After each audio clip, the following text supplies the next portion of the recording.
Olá, queridos alunos, nós aqui novamente unidos, professora Suzana, dando continuidade às nossas dicas para a primeira fase da prova da OAB em Direito Constitucional. E hoje a nossa última dica, então, para essa prova deste domingo é novamente em relação ao controle concentrado, a fórmula, como se dá a interpretação desta declaração de inconstitucionalidade hoje no nosso sistema. Então, nós vamos aproveitar e trabalhar algumas relações e vamos, então, ver esta questão, né, em específico que tem sido ultimamente mais utilizado em questões de prova. Olha o que diz a nossa questão.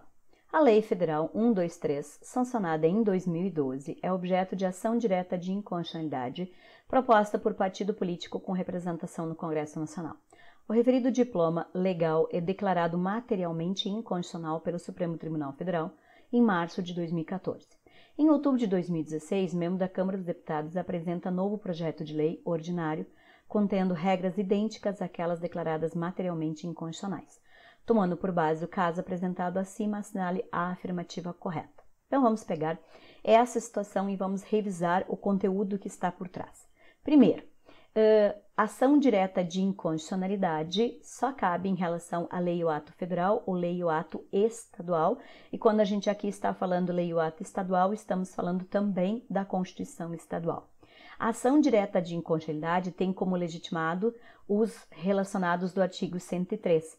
E esses relacionados no artigo 103, eles se dividem em aqueles que têm legitimidade total e aqueles que têm, então, que preencher o requisito da pertinência temática, ou seja, aqueles então que têm que comprovar que são legitimados especiais para a propositura daquela ação. Então, os legitimados universais são aqueles que têm competência para questionar qualquer tipo de lei, qualquer tipo de norma federal ou estadual. Já os legitimados especiais são aqueles que têm competência sobre um determinado ponto, uma determinada matéria. Quem são os legitimados especiais? Então, são as entidades de classe, né, de âmbito nacional, as confederações, então, elas precisam dessa legitimidade, o governador do estado, do Distrito Federal, as assembleias legislativas. A OAB não precisa, a OAB está no artigo 133, portanto, ela é legitimada universal. No nosso caso aqui foi um partido político. Partido político, diz o 103, que precisa ter representação no Congresso Nacional.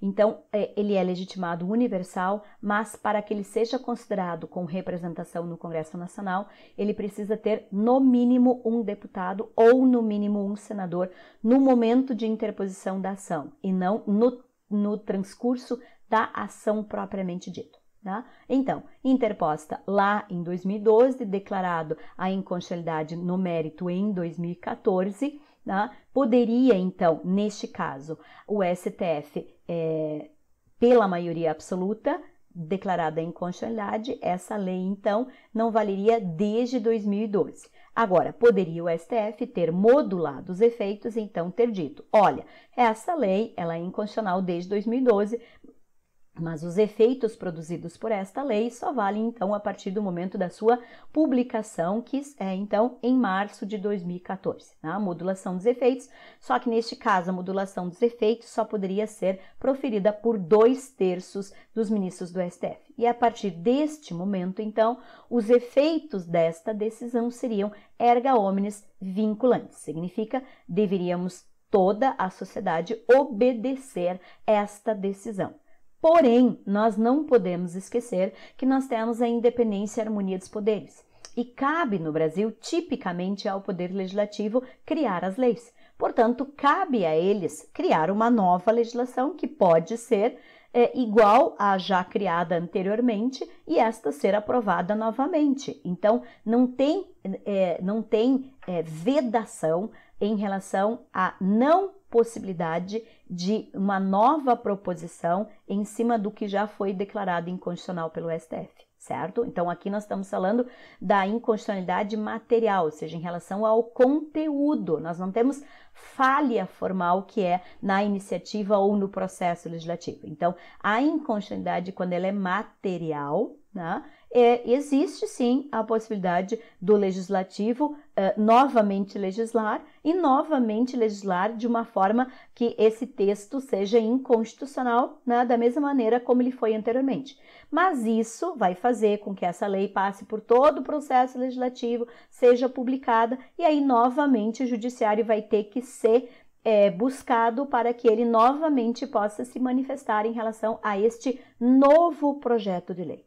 Então, quando o STF declara a inconstitucionalidade, ele não está o fazendo para o sempre em relação a qualquer poder. Ele está o fazendo em relação ao sistema brasileiro, né, que todos devem obediência, mas não em relação à função de legislar do poder legislativo. Então, esta é a sistemática de interpretação das decisões das ações do controle concentrado. Então, agora sim, vamos analisar cada uma das alternativas. A A nos coloca a seguinte, então.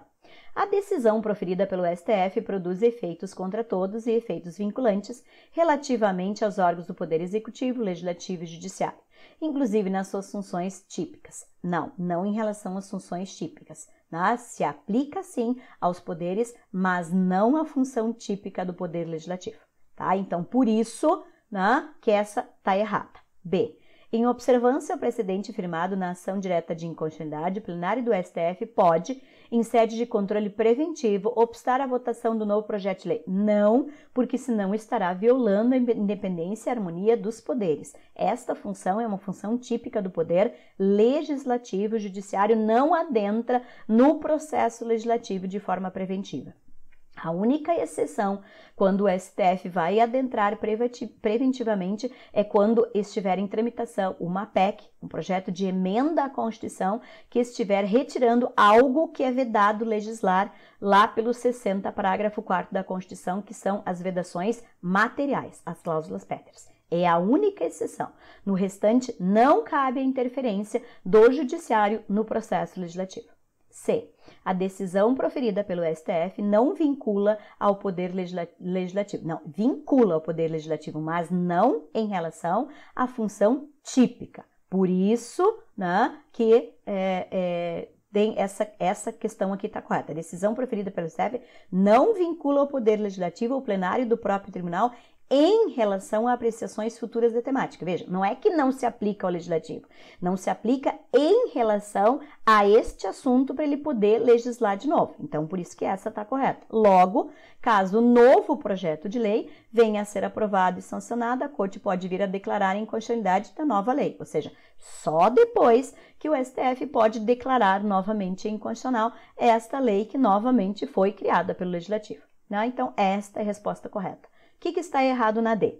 A decisão proferida pelo STF é ineficaz em relação a terceiros, porque o partido político com representação no Congresso Nacional não está elencado no rol constitucional dos legitimados. Está legitimado lá no rol, sendo inclusive um legitimado universal do controle da constitucionalidade.